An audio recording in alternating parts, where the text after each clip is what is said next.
Começando aí a 7ª live da nossa sequência aí de 21 lives. Hoje a gente vai falar para mim do tema que eu já comentei algumas vezes, que é um dos temas mais subestimados, é um dos que tem maior potencial de impacto dentro da sua estratégia e é um dos que a maioria das pessoas mais ignoram.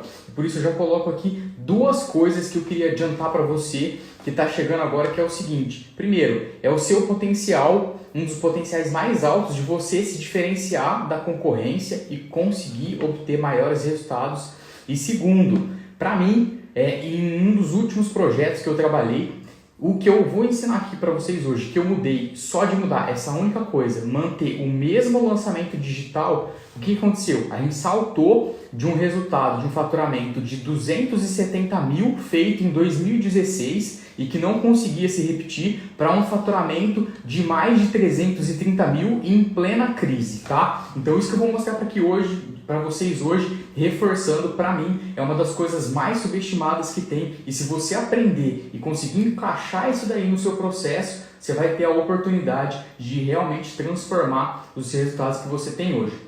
E o que nós vamos falar hoje é basicamente o seguinte: como é que você constrói o seu avatar da maneira certa? Tem muita gente que acaba ignorando isso daí por não ser um dos assuntos, talvez, que deem mais impressão de que de fato vai dar resultado, porque parece que não é muito aplicável, não é muito mão na massa, é um negócio que você olha para o seu feed e você fala, pô, como é que eu uso isso? Parece um pouco chato. E a bem da verdade é o seguinte, com esse potencial que eu falei para você agora há pouco, você pode mudar os seus resultados, tá? E aí a gente começa com a seguinte questão, que é o seguinte: a maioria das pessoas confunde o termo, o conceito que tem de avatar, que é disseminado no mercado. Então a primeira coisa é, avatar não é público-alvo e avatar não é persona, tá? Então vamos começar entendendo o que é cada um desses itens. Público-alvo é o seguinte: normalmente ele é usado para descrever um perfil demográfico. Então, se é homem, mulher, de que idade, qual que é a localização, qual que é a profissão, qual que é a renda, dados demográficos que você possa usar para se referenciar para a sua audiência. Porém, é o seguinte, esses dados, eles são extremamente limitados com o que você pode fazer com ele de fato para uma estratégia eficiente em marketing. Aí você pode estar pensando, pô, mas eu consigo usar isso daí para uma segmentação de tráfego, mas também vamos combinar, o mínimo que você podia fazer é direcionar para aquelas pessoas que você sabe que tem aí o maior potencial de compra, ou enfim, que só compra de você. Você fala com moda feminina, de lingerie, você não vai vender para homem, é óbvio. Você vai trabalhar com carne, você não vende para vegetariano. Você vai falar com coisas para churrasco, você tendencialmente vai falar para homens. Isso é o óbvio, é o básico, é o que todo mundo tem que saber do seu próprio negócio. Porém, quando a gente entra para a definição de persona, normalmente é usado para descrever um perfil de consumidor mais detalhado. Então, por exemplo, acrescenta-se aí nesse caso dados de interesse, assim, é como se a persona é usada para como se você tivesse que montar o RG do seu cliente, inclusive com foto, com nome e tudo mais. O que eu questiono aqui é o seguinte: qual que é a efetividade clara disso no seu marketing, né? Na sua mensagem e que isso reflete dentro dos seus resultados. Então aqui eu vou colocar a diferença clara para depois a gente entrar naquele modelo que eu entendo que é o ideal e que de fato trouxe os melhores resultados para mim. Então eu vou fazer uma leitura aqui simples. Público-alvo é o seguinte: homens e mulheres de 24 a 30 anos, solteiros, graduados em arquitetura, com renda mensal de R$ 3.500. Essa é uma definição clássica de público-alvo. Quando a gente fala de persona, a gente já fala o seguinte: é o Pedro,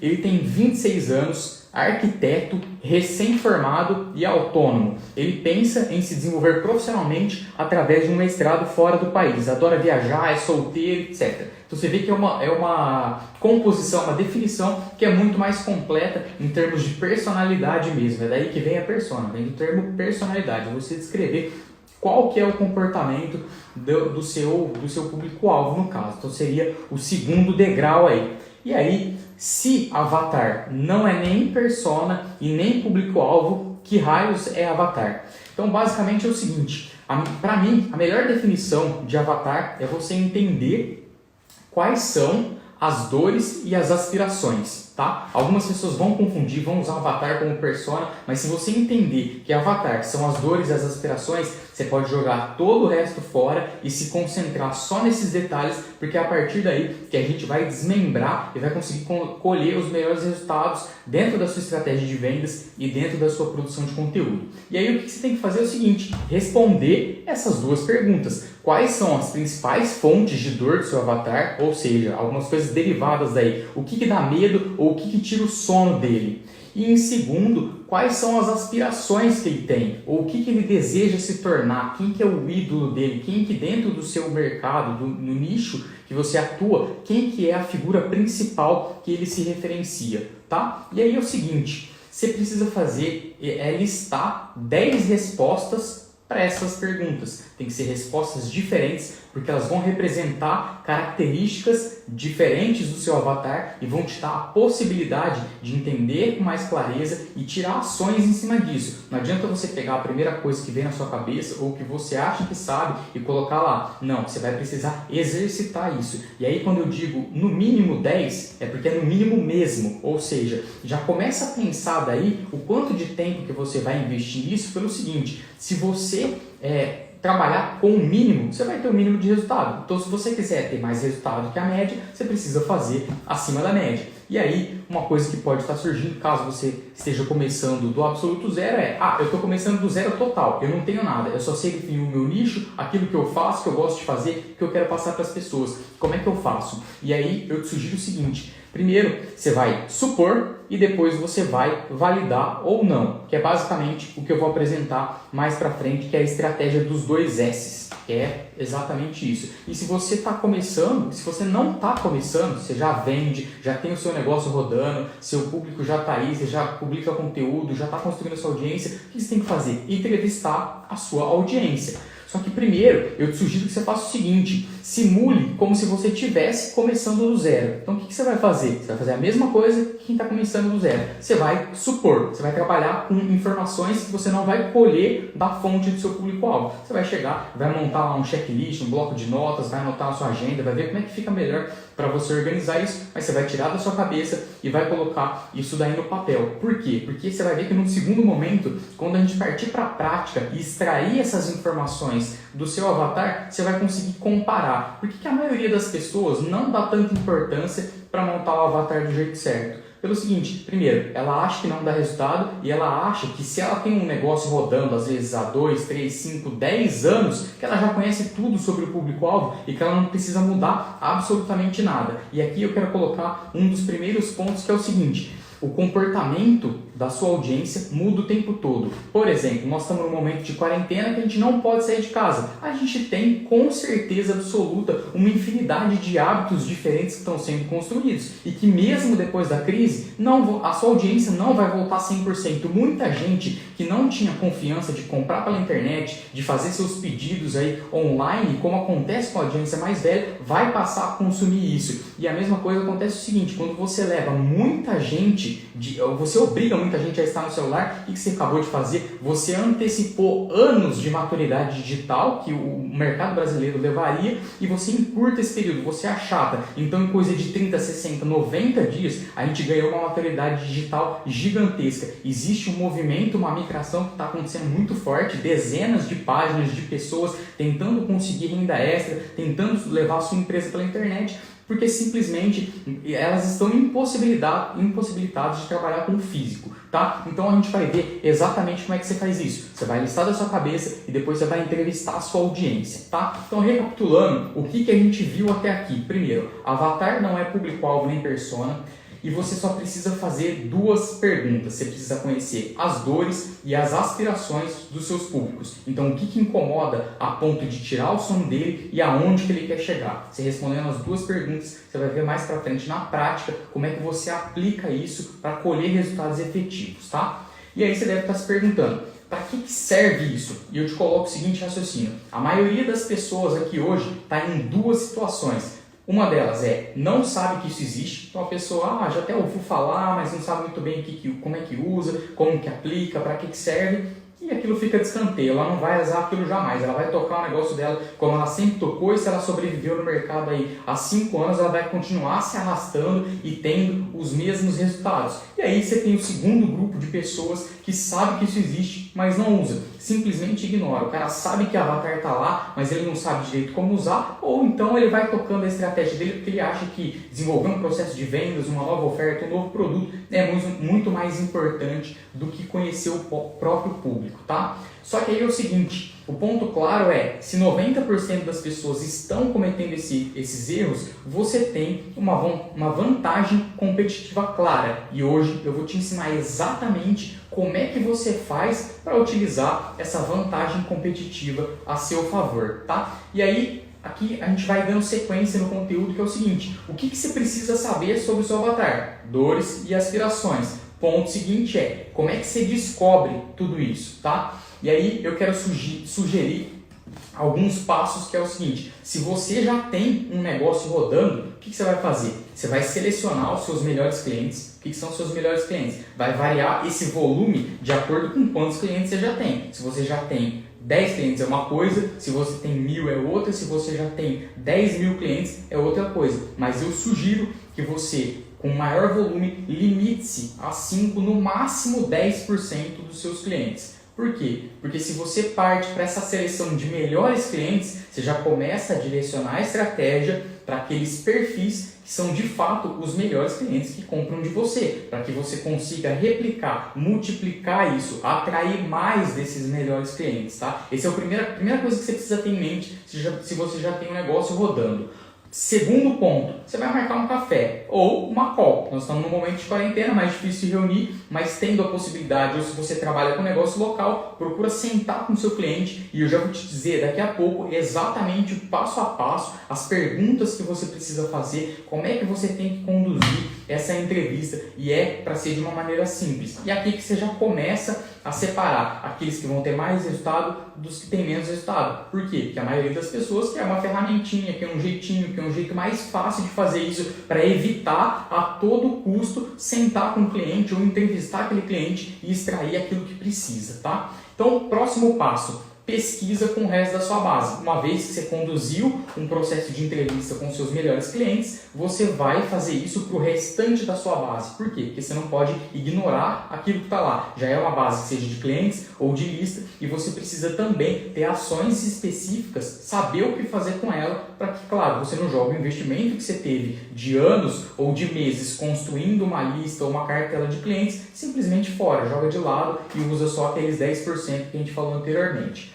Não é esse o raciocínio. E aí o que você vai fazer? Você vai primeiro comparar os resultados entre eles. Isso já vai te dar vários insights para você entender aonde que você está errando e por que aqueles são os melhores clientes, que características eles têm e por que eles estão distantes ali do restante da base. Isso já vai te dar vários insights, você vai começar a ter várias ideias do que você pode fazer em conteúdo, em oferta, mas eu vou te ensinar de novo como colocar isso em prática de maneira efetiva, tá? E por último, você vai comparar os resultados que você obtiver e os insights que você tirar com as suas campanhas, com os seus conteúdos. Porque, de novo, você já vai perceber um distanciamento, um descolamento entre o que você está fazendo, o que você está comunicando e, de fato, quem são os seus melhores clientes. Isso acontece na maioria dos casos. A gente tem a ideia, porque a gente está muito envolvido no negócio, no business, que a gente está fazendo tudo sempre do jeito certo. Só que, normalmente, existe um descolamento, porque a gente foca na maioria. E a gente não tem que focar na maioria. A gente tem que focar no cliente ideal para que a gente possa multiplicar aquele perfil, tá? E aí, se você não tem cliente, você vai usar a estratégia dos 2 S's. O que é a estratégia dos 2 S's? Primeiro, você vai supor e depois você precisa sustentar aquela tese, tá? Se você não tem dados, não tem cartela de clientes, você não tem quem entrevistar do começo. Estou começando do zero, não tenho base, não tenho audiência, eu preciso supor, tá? Por quê? Porque você não vai começar simplesmente começando, ignorando como a maioria das pessoas fazem. Quando você faz a suposição, você já idealiza as pessoas que você quer atingir, e isso imediatamente já maximiza o potencial de resultado e a assertividade que você pode ter na hora de produzir conteúdo e de criar uma oferta. E aí é o seguinte, se você não sustentar aquela tese, se você derrubar, ou seja, você foi lá, listou as características, as dores e as aspirações como eu sugeri aqui anteriormente, e aí você não sustentou aquela tese. Você vai ter que bolar um plano de ação justamente para poder alterar aquela composição do seu avatar e colocar o seu conteúdo e a sua oferta no eixo. Por isso que, para mim, é uma das coisas que tem o maior impacto possível e não está diretamente ligado à execução, à criação de um anúncio, a ter uma baita sacada, um público diferente, mas tem o potencial de impactar toda a cadeia, todo o restante que depende exatamente disso. Tudo que você vai fazer bebe da fonte do seu avatar. Se você tem erros grosseiros ou não enxerga aquilo que está de errado dentro do seu avatar, você está imediatamente comprometendo todos os processos. Porém, é o seguinte, você não vai sustentar aquela tese ou derrubar aquela tese se você não rodar uma estratégia em paralelo. Para poder validar isso, você precisa levar isso para o mercado. E aí você tem duas formas, de novo, de fazer isso. A primeira delas é na unha. Não tenho R$1 para investir. Você vai ter que... Como eu sempre falo em todas as lives, bater na tecla, você vai ter que converter o dinheiro que você investir em ações manuais, em tempo, em coisas que você mesmo vai executar, ao invés do anúncio fazer para você e jogar aquela entregabilidade para mais pessoas. Você mesmo vai ter que fazer isso. Então, como que você pode fazer? Grupos, lista de transmissão, comunidades específicas a respeito do tema. Você vai abordar pessoalmente perfis de pessoas, seja no Instagram, seja no Facebook, nas redes sociais que você usa, que tenham características similares ao seu avatar, e você vai lá e vai executar o processo que eu vou explicar mais pra frente, com detalhes de entrevista, de pesquisa com essas pessoas. Se você tem grana para investir, menor que seja, esse esforço já é compensado, já vale a pena, porque R$5 por dia, que eu acredito que seja o mínimo viável para um único conjunto de anúncios, é o mínimo que você pode investir e já colher os resultados, porque não faz sentido você investir tempo aplicando algumas coisas manuais, se você pode com R$5 colocar um anúncio para rodar e fazer aquele trabalho para você. E aí o que você vai fazer? Se você não vai dar estratégia na unha, abordando cliente, você vai criar anúncios. E esses anúncios eu sugiro que você faça de duas formas. Primeiro, uma campanha de tráfego, então você vai criar alguns anúncios, alguns criativos e vai levar as pessoas para o seu perfil.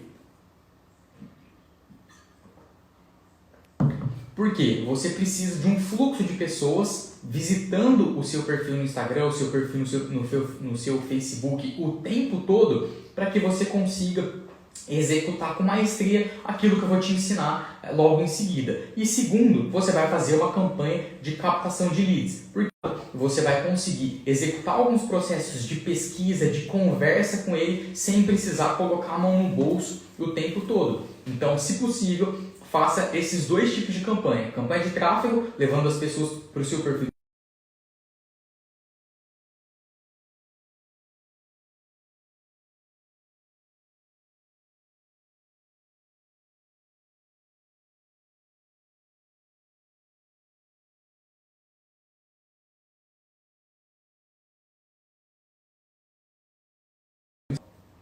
Parou, né? Então vamos lá, caiu aqui, mas já voltou. O ponto aqui é o seguinte, eu sei que você que está aí do outro lado deve estar pensando o seguinte, é chato, é muito trabalhoso e será que eu devo investir tempo nisso? E o que eu te falo tem duas aplicações que para mim mudam o jogo de qualquer negócio. Ponto 1, construir uma promessa mais forte do que você tem hoje. Como eu falei no início da live, só o fato, e aí é onde eu quero amarrar tudo isso, de ter mudado uma promessa de lançamento, levou o nosso resultado de faturamento de 270 mil no maior lançamento que esse cliente tinha feito para um resultado de faturamento de 330 mil, simplesmente fazendo uma alteração de promessa. Uma alteração de promessa para uma promessa mais forte, ela tende, se você tiver um processo contínuo depois na sua copy, a segurar essas pessoas por mais tempo. E aí a segunda possibilidade, a aplicação mais importante, é você levar isso para o direcionamento do seu conteúdo. Eu chuto assim por baixo que 80% dos problemas que eu vejo hoje dentro de marketing digital tá em promessa fraca, ou seja, uma promessa genérica, subjetiva, ou que não é persuasiva, atrativa o suficiente, e aí uma promessa fraca simplesmente atrai muito menos gente do que poderia, e às vezes até o conteúdo é bom, a oferta é boa, o produto é bom, mas você perde logo no começo. É como se você pensasse que lá atrás as propagandas eram feitas por cartas. Então a pessoa, para ser impactada por todo o restante do conteúdo, ela tinha que abrir a carta. Se ela não abriu a carta, amigão, você já perdeu. A mesma coisa está aqui na promessa. Se o cara não bota fé na sua promessa, ou se ela não é persuasiva o suficiente para fazer o cara tomar uma ação, você já perdeu. Então tudo que vem depois é jogado fora. E aí a segunda aplicação mais importante, porque eu entendo que 90% das estratégias sólidas e escaláveis vão estar baseadas em construção de conteúdo, é justamente nisso. Os problemas que você enfrenta hoje por não saber o que publicar, não saber que ordem publicar, em que rede social publicar, eles estão levados justamente a não ter uma consciência, uma compreensão muito clara do seu avatar. Isso faz com que você fique completamente perdido. Você abre o seu Instagram e você fala, cara, o que eu publico hoje? E claro, ou então você sabe, e parece, né, eu citei alguns tipos de pessoa, e uma delas é o louco. O cara abre o Instagram e todo dia ele publica lá 2, 3 posts, ele posta 70 stories, só que ele não tem o resultado que ele podia ter. Por quê? Porque ele está investindo tanto tempo em produzir coisa que ele não consegue olhar para ver se aquilo está dando certo, se está impactando pessoas, e ele gasta o tempo dele justamente freneticamente atuando em rede social como se o volume de publicações significasse o volume de resultado. E, cara, eu te garanto que está longe disso. Tem gente com posts com muito menos frequência do que se coloca aí no mercado, né? Nascem algumas verdades que eu não sei de onde que vem, de que você tem que postar tantas vezes ao dia, não sei quantos stories. E, cara, eu tenho, assim, é só você olhar para o mercado de venda direta. Tem gente que roda anúncio, não posta conteúdo nenhum e consegue converter as pessoas. E, de novo, isso está numa promessa forte, em você conhecer muito bem o seu avatar, para quem você está vendendo, para que aí, de fato, você consiga conectar todas as pontas e colocar uma promessa que atrai as pessoas para dentro do seu negócio, da sua página. Vai depender muito da sua estratégia, tá? Mas o ponto é, se você aplicar isso que você está aprendendo aqui hoje, 90% dos problemas que você tem com divulgação, eles vão sumir, como mágica. Vai fazer assim, ó, você vai falar, putz, eu não tenho mais dificuldade de produzir conteúdo e a minha oferta, ela está clara como nunca teve, tá? Quer um exemplo? É de novo a história dos lançamentos que eu coloquei. Um dos lançamentos que eu atuo, ele vendeu R$270 mil há 4 anos atrás e nunca mais isso conseguiu se repetir. Foi meio que uma derrocada, ladeira abaixo, muitos players entrando, alta competição, o lançamento se manteve com uma estrutura como estava, estava muito difícil repetir isso. E o que a gente fez? Revisitou o avatar, revisitou as dores dele e levou isso para uma nova promessa. Essa nova promessa atraiu leads por um custo muito mais barato, manteve as pessoas acompanhando dentro da série. Claro que você precisa conectar isso com outros elementos secundários dentro do seu copy e basicamente essa única mudança explodiu. A gente foi de 270 para mais de 330 mil e ainda fez um downsell para essa mesma lista e vendeu mais 70 mil, ou seja, a gente partiu praticamente de 270 para 400 mil com uma mudança muito simples que a maioria das pessoas que está aí fora vai ignorar, tá? Mas vamos partir para a próxima etapa, que é como é que você coloca isso na prática. Então você já entendeu o que você precisa perguntar, descobrir do seu avatar, que você precisa entrevistá-lo e fazer pesquisa com a sua base, e agora vem a parte que é, o que é que você vai perguntar? Como você vai perguntar? Que entrevista que você vai conduzir, tá? E eu coloquei aqui uma etapa 0, que é basicamente o seguinte. Toda captação de lead que você faça, como eu sugeri no processo anterior das campanhas de tráfego, você precisa captar nome, e-mail e telefone. Então eu estou partindo do pressuposto que você já vai fazer isso ou que você já faz isso e que tem esses dados. Então, obviamente, você não precisa pedir isso de novo. E aí, claro, segundo ponto, conhecer a demografia da sua audiência. Então, se você não tem impactos de localidade, impactos regionais, você vende para o Brasil todo, acabou, isso está resolvido. E aí você vai ver se você vende para homem, mulher, enfim, a demografia básica, como a gente já viu, de público-alvo. Tá? E aí, eu quero simplificar. Nada com pesquisas mirabolantes, perguntar se a pessoa tem de 25 a 34, isso que você já tem que saber, nós vamos pular essa etapa. O que você vai fazer? 2 únicas perguntas, as perguntas são abertas, não são com resposta pronta, e elas vão responder, elas vão te entregar o ouro. Se você souber ouvir o seu avatar, você vai tirar tudo que você precisa dali para produzir conteúdo de forma efetiva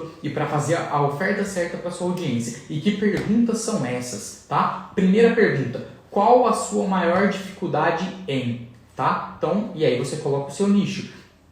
Nicho genérico, qual a sua maior dificuldade em marketing digital? Um pouco mais específico, subnicho. Qual a sua maior dificuldade em vender pelo Instagram? Qual a sua maior dificuldade em... Então aí você encaixa o seu nicho, subnicho, o mais específico possível. Você fez a lição de casa para poder criar o seu nicho, projetar o seu nicho do jeito certo. Você vai ter facilidade, não tem segredo. É essa a pergunta. E aí as pessoas vão te abrir a dificuldade que elas têm e que situação elas estão vivendo naquele momento, que são as dores. E aí o que você vai fazer? Segundo ponto, como seria a vida perfeita para você? O que esse avatar imediatamente vai fazer? Ele vai colocar coisas que estão além do óbvio, tá?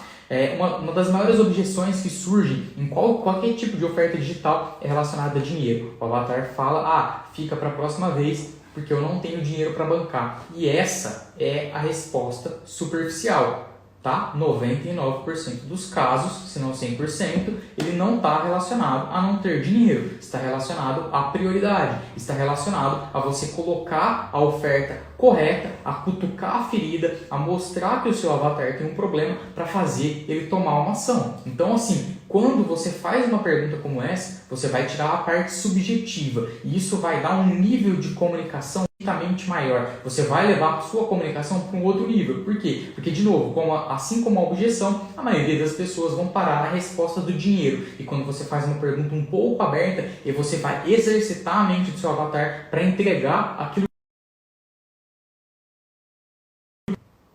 Vamos lá, voltou. Então tá, de novo, recapitulando rapidinho. Qual a sua maior dificuldade em e como seria uma vida perfeita para você, tá? Então com essas duas perguntas, você vai ter 90% do ouro entregue, aberto e depois a gente vai colocar aqui alguns processos complementares a isso, tá? Como é que você vai entrevistar o seu avatar? A gente falou que você precisa ir lá, tomar um café com ele, fazer uma call e entrevistar. E basicamente é o seguinte, dores, aspirações. Você vai anotar tudo o que vier dessas duas perguntas, mas principalmente o que está fora do óbvio. Porque o óbvio, a gente consegue utilizar outras ferramentas, formulários, meios digitais para ter essas respostas em maior volume. O que você precisa fazer é tirar dos seus melhores clientes aquilo que não é óbvio. Então, qual que é o objetivo real por trás de cada resposta? Conforme ele te abrir coisas que são pessoais, motivos maiores, é nesses detalhes que você precisa se atentar no seu processo de entrevista. E principalmente, preste atenção nas emoções dele. O fato de você estar ali cara a cara ou em vídeo, que também é cara a cara, mas não é pessoalmente, mas você está em vídeo vendo a pessoa, você consegue ter uma leitura das emoções. Então procure à medida que vem cada uma das respostas, você colocar do lado. Parece triste, parece feliz, teve ânimo, teve desânimo. Por quê? Porque, de novo, tudo que a gente está fazendo aqui tem um propósito, tem um motivo maior. Você consegue levar isso para a sua comunicação. Criar peças de conteúdo que traduzam aquelas mesmas emoções ou que consigam conversar diretamente com elas. E aí, de novo, é onde você começa a se descolar da sua concorrência. Por quê? Porque está todo mundo fazendo mais do mesmo. Porque todo mundo para no superficial. Então, quando você descola disso e começa a ter respostas mais aprofundadas, começa a entender o que está por trás dos objetivos das pessoas, você tem um outro nível de comunicação. E aí vamos levar isso para o outro lado, né? A gente falou da objeção do dinheiro, mas muitos negócios também vão pensar que é simplesmente ganhar dinheiro. Só que todo o ganhar dinheiro, ele tem um objetivo secundário por trás, que é o quê? Dar conforto para a família, é tranquilidade, é segurança, é viver como um nômade digital, é viajar o mundo. Sempre tem uma justificativa por trás daquela resposta superficial. Quando você adotar seu mindset, toda a sua comunicação muda, tá? Então se atente às emoções por trás de cada resposta. E aí é o seguinte, vamos introduzir aqui algumas ferramentas para poder ajudar a gente a executar esse processo de pesquisa, de entrevista, de compreensão da nossa audiência. E a primeira delas é a questão de formulário. O formulário é uma maneira muito simples de você conversar com a sua audiência. Ponto básico. Eu tenho uma lista de e-mails, o que eu faço? Eu disparo um e-mail dizendo, sua ajuda, preciso de ajuda, sua ajuda por favor. Enfim, você pode me ajudar? Preciso de um minuto seu. Vários assuntos possíveis e você vai colocar a pesquisa dentro do seu e-mail e você vai ver como a sua audiência, naturalmente, com você claramente pedindo de ajuda, elas vão ser solícitas. Muita gente vai ser solícita e vai responder aquela pesquisa. Próxima ferramenta que a gente pode falar para ajudar nisso: e-mail marketing e automação, tá? Então, quando você dispara para a sua base, a gente vai ver como levar isso para um processo, que é o ponto principal. A gente falou aqui que a audiência muda, que ela é orgânica e que você precisa atualizar isso daí de forma constante, tá? Não pense que você vai fazer uma vez e que você vai resolver por 2, 3, 5 anos e não vai precisar revisitar aquele processo. Quando você entender que a sua audiência é orgânica e que você está o tempo todo recebendo novas pessoas e você precisa entender que pessoas são essas que estão chegando, você consegue manter a sua comunicação sempre alinhada com as pessoas que estão chegando. Então vamos lá. Formulário, você pode usar Google Forms ou Typeform, tá? Gratuito e pago. Vantagens e desvantagens. O Typeform, ele faz um processo de simulação de conversa, então só aparece uma pergunta por vez, o que é uma vantagem quando você vai fazer pesquisas um pouco mais longas. Talvez você já tenha até se deparado com uma delas. Quando você responde uma pesquisa, que é uma pergunta, aí vem a próxima, Então o avatar, ele não se assusta por ter talvez 3, 4, 5, 10 perguntas, onde ele olha e fala, putz, eu não vou gastar esse tempo resolvendo agora. Então como ele vai uma por vez, ele tende a responder mais. Porém, Google Forms, que é uma ferramenta gratuita e que dá para você fazer vários tipos de enquetes que são muito legais e vão te dar resultados, né? E aí você tem que sempre pensar no todo, não adianta você fazer se você não olhar para os resultados. O Google Forms, ele vai te dar os resultados mastigados, ele te apresenta uma estatística das respostas, seja em gráficos de pizza, em gráfico de barra, dependendo do que você pergunta ali, do tipo de classificação de pergunta, se é aberta, se é fechada, respostas múltiplas, enfim, ele vai te apresentar gráficos, ou seja, o resultado daquela pesquisa está mastigado. Mais uma ferramenta que você pode usar e que aí é um pouco de detalhe na sua escolha de ferramenta de e-mail marketing. Formulários inteligentes.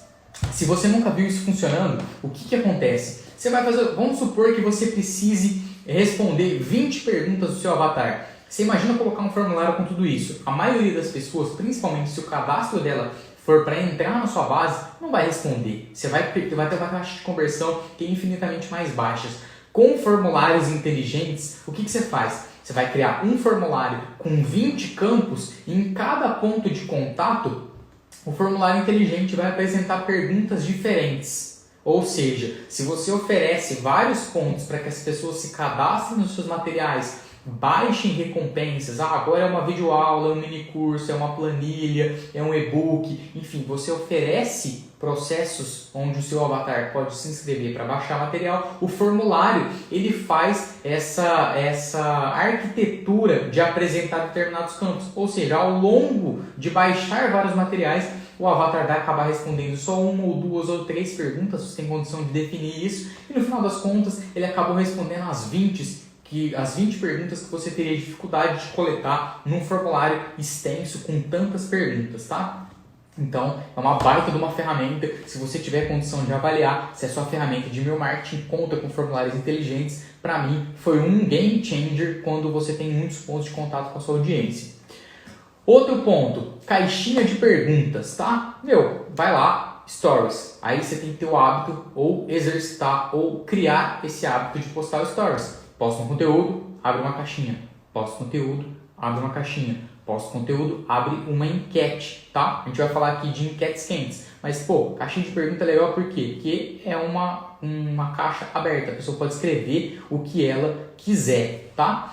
Posts no feed. Pouca gente explora e é uma baita forma de fazer pesquisa. Cara, é o seguinte, vai lá e cria um post estralando. Da onde você é? Me conta aí nos comentários. E se você tem uma audiência razoável, as pessoas vão te dizer, você precisa descobrir cidade? Como é que você faz para ver a cidade daquela audiência orgânica? Essa é uma das formas. E claro, você pode levar isso para qualquer tipo de pergunta. Mas você também pode fazer enquetes quentes, que eu considero uma das coisas também é inexplorada. Por quê? Porque normalmente as enquetes são genéricas. O que são enquetes quentes? Você pergunta algo que toque na dor, que toque na ferida. Toda vez que você lembra o seu avatar de um problema que ele tem, de uma dor que ele vive, ele tende a tomar uma ação. Seja desde começar a se cadastrar numa lista para receber um material gratuito ou até para executar um processo de compra. A falar, cara, eu não aguento mais, eu preciso resolver esse problema. Então você precisa estar sempre batendo na tecla. E o que raios são essas enquetes quentes? É você fazer uma pergunta que seja o mais específico possível,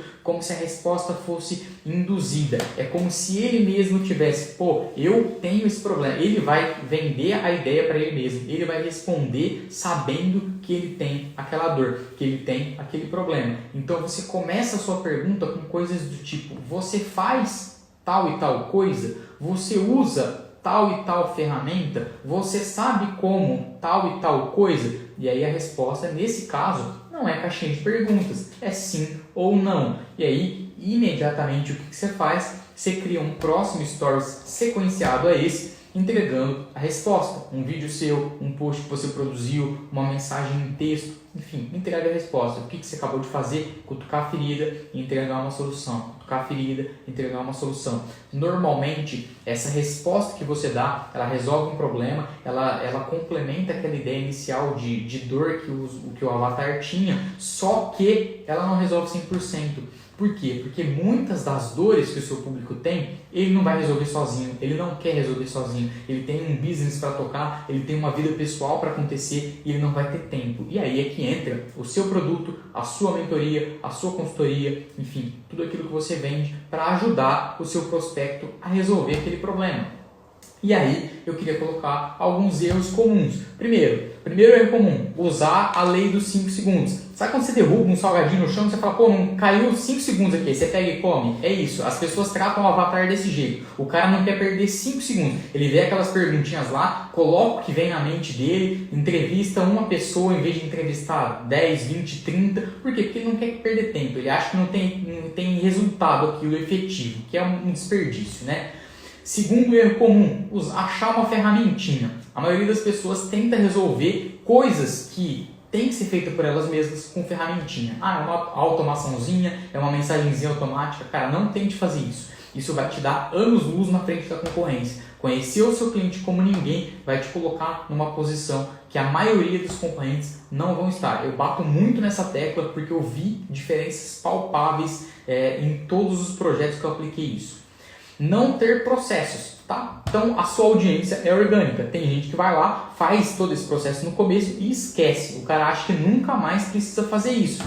Todos os hábitos, como eu falei anteriormente, os hábitos mudam, as pessoas mudam e você precisa acompanhar tudo isso. Então o que eu sugiro? Primeiro, faça uma pesquisa num cadastro inicial, com poucas perguntas, deixe claro, cara, eu quero te conhecer melhor, todo o conteúdo que eu vou produzir a partir de agora e eu vou te entregar é baseado naquilo que você vai me responder. E você vai ver que uma boa parcela das pessoas vai estar disposta a responder isso logo de cara. E o segundo você precisa fazer isso com consistência, repetir, colocar isso aí num processo. Então uma forma que eu te ensinei de fazer isso é com formulários inteligentes, é com automações, é criando pontos de contato para que você consiga de fato coletar o tempo todo essas informações sem que aquilo exija muito tempo de você, tá? Então, vamos lá, recapitulando, você não precisa de público-alvo nem de persona, você precisa de avatar. E avatar é igual a dores e aspirações. Use a estratégia dos 2 S's, suponha e sustente. Entreviste e faça pesquisas com a sua audiência. Revisite sua promessa e os seus conteúdos. Se você fizer isso, eu garanto que os seus resultados, em pouco tempo, eles vão estar infinitamente maior do que eles estão hoje. Eu agradeço demais a presença de cada um de vocês que passou por aqui hoje. Se tiver alguma dúvida, eu estou à disposição. Me manda um direct, me manda uma mensagem, vamos conversar. Estou aí para ajudar no que eu puder, tá bom? Valeu, até a próxima e amanhã tem mais.